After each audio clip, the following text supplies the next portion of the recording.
السلام علیکم ګرانو دوستانو. نن به زه تاسو ته د کرکټ په هکله باندې یو څو تازه او ډېر مهم خبرونه درکړم چې خاص کر زه به تاسو ته ووایم چې د ټي10 لیګ تاریخونه اعلان سوي دي، خو دغلته بعضې د افغانستان لوبغاړي ټي10 لیګ کې لوبه نه ترسره کوي. هغه کوم لوبغاړي دي هغه به زه تاسو ته ووایم، او بل به زه تاسو ته د افغانستان او د سریلانکا چې کومه لوبه ترسره کیدونکې ده په دغه کې د باران څومره امکان ده. او دې نه علاوه به زه تاسو ته ووایم چې دغه ساوت افریقا چې هندوستان نه کومه لوبه په نړیوال جام کپ کې ګټلې ده، د دغه تاوان پاکستان ته رسېدلی ده. پاکستان تقریبا نړیوال جام کپ نه رخصت شوی ده. او بل به زه تاسو ته ووایم چې سبا ته په نړیوال جام کپ کې د کوم ټیمونو لوبه ترسره کیدونکې ده. مهم معلومات در سره شریکوم، ویډیو تر اخره پورې وګورئ، په هر څه به تاسو پوه شئ. نو راځم اول زه تاسو ته وایم چې ټي10 لیګ له سولې ګلیګ چې کوم ده دغه بله میاشته کې په دوبۍ کې که خیر شروع کیدونکی ده، او په دغه کې ډېر زیات افغان لوبغاړي اخیستل سوي دي.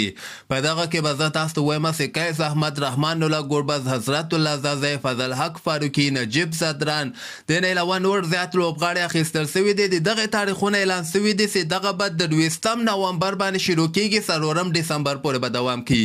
خو دغلته که موږ وګورو د افغانستان او د سریلانکا د 350 او د لوبو سیریز هم په 25 نومبر باندې که خیر په سریلانکا کې ترسره کیدونکې ده.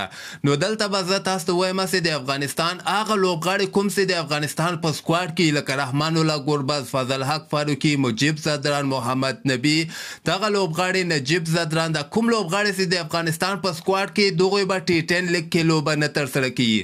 دغوی به د افغانستان لپاره سریلانکا سره چې کومې 350 او ورځې لوبې دي هغه 25 نومبر نه که خیر شروع کیدونکې دي هغه کې به د افغانستان لپاره لوبیږي.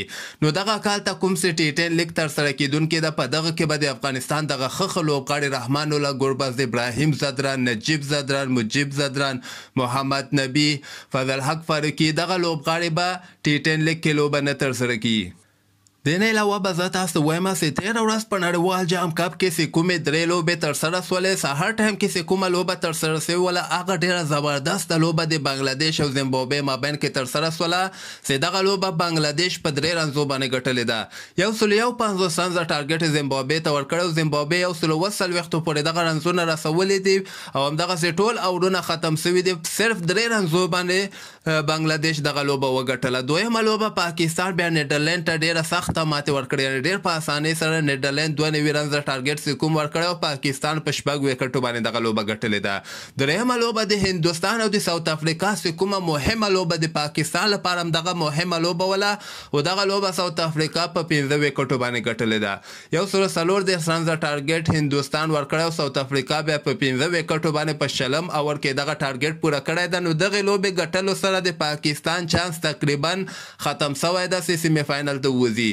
په دغه ګروپ کې به هندوستان او ساوت افریقا مخکې راونډ ته وځي، چې دغه ګروپ هم تاسو کتلی سئ. ساوت افریقا اول مقام ته راغلی 15 پوینټونه لري، هندوستان بیا دویم ده، بنګلادیش بیا دریم ده، زیمبابوې څلورم ده، او پاکستان 5م ده، صرف 2 پوینټونه لري. همدغسې نیدرلینډ بیا یو لوبه هم نه ده ګټلې. او دغلته به زه تاسو ته ووایم چې هندوستان دغه راتلونکې لوبه چې کومه ترسره کیدونکې ده دغه یوه لوبه زیمبابوې سره ترسره کیدونکې ده، او دغه بله لوبه بنګلادیش سره ترسره کیږي. دغه دواړه لوبې باید هندوستان وګټي. که چیرته دغو کې بنګلادیش هندوستان ته ماتې ورکړي یا زیمبابوې هندوستان ته ماتې ورکړي، په هغه صورت کې پاکستان لپاره بیا هم چانس جوړیږي، خو تقریبا 90% پاکستان نړیوال جام کپ نه رخصت شوی، ځکه دوی ساوت افریقا سره هم یوه لوبه پاتې، او بله لوبه بنګلادیش سره هم پاتې ده. او سبا ته په نړیوال جام کپ کې یعنی د دوشنبې په ورځ باندې استرالیا آیرلینډ سره لوبه ترسره کړي. دغه لوبه د استرالیا لپاره ډیره زیاته مهمه ده، او دغه لوبه به غرمې ټایم کې 12 بجې د افغانستان په وخت باندې شروع کیدونکې ده. بله ورځ چې کومه لوبه ترسره کیږي یعنی 1 نومبر باندې به افغانستان سریلانکا سره لوبیږي. خو دغه لوبې نه مخکې به زه تاسو ته یو ډېر بد خبر درکړم چې دغه بریسبین کې هوا حالت نور هم خراب سوي دي.